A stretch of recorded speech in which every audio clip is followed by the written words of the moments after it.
Hey guys, in this video, I will show you how to appear offline on WhatsApp. So make sure to watch the video till the very end. And let's begin. I'm on WhatsApp right now, and the first thing you want to do is go to your settings.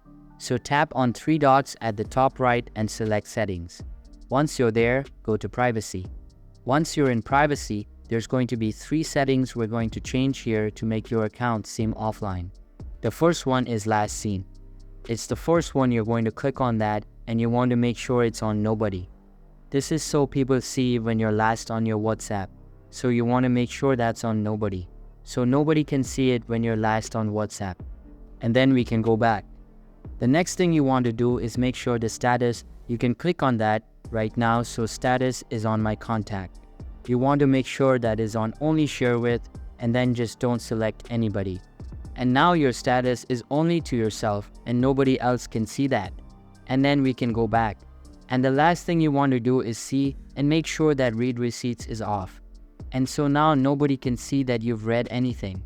Nobody can see when you're online and nobody can see the last time you were there. So that's basically how you can appear offline on WhatsApp. So that's all for this video.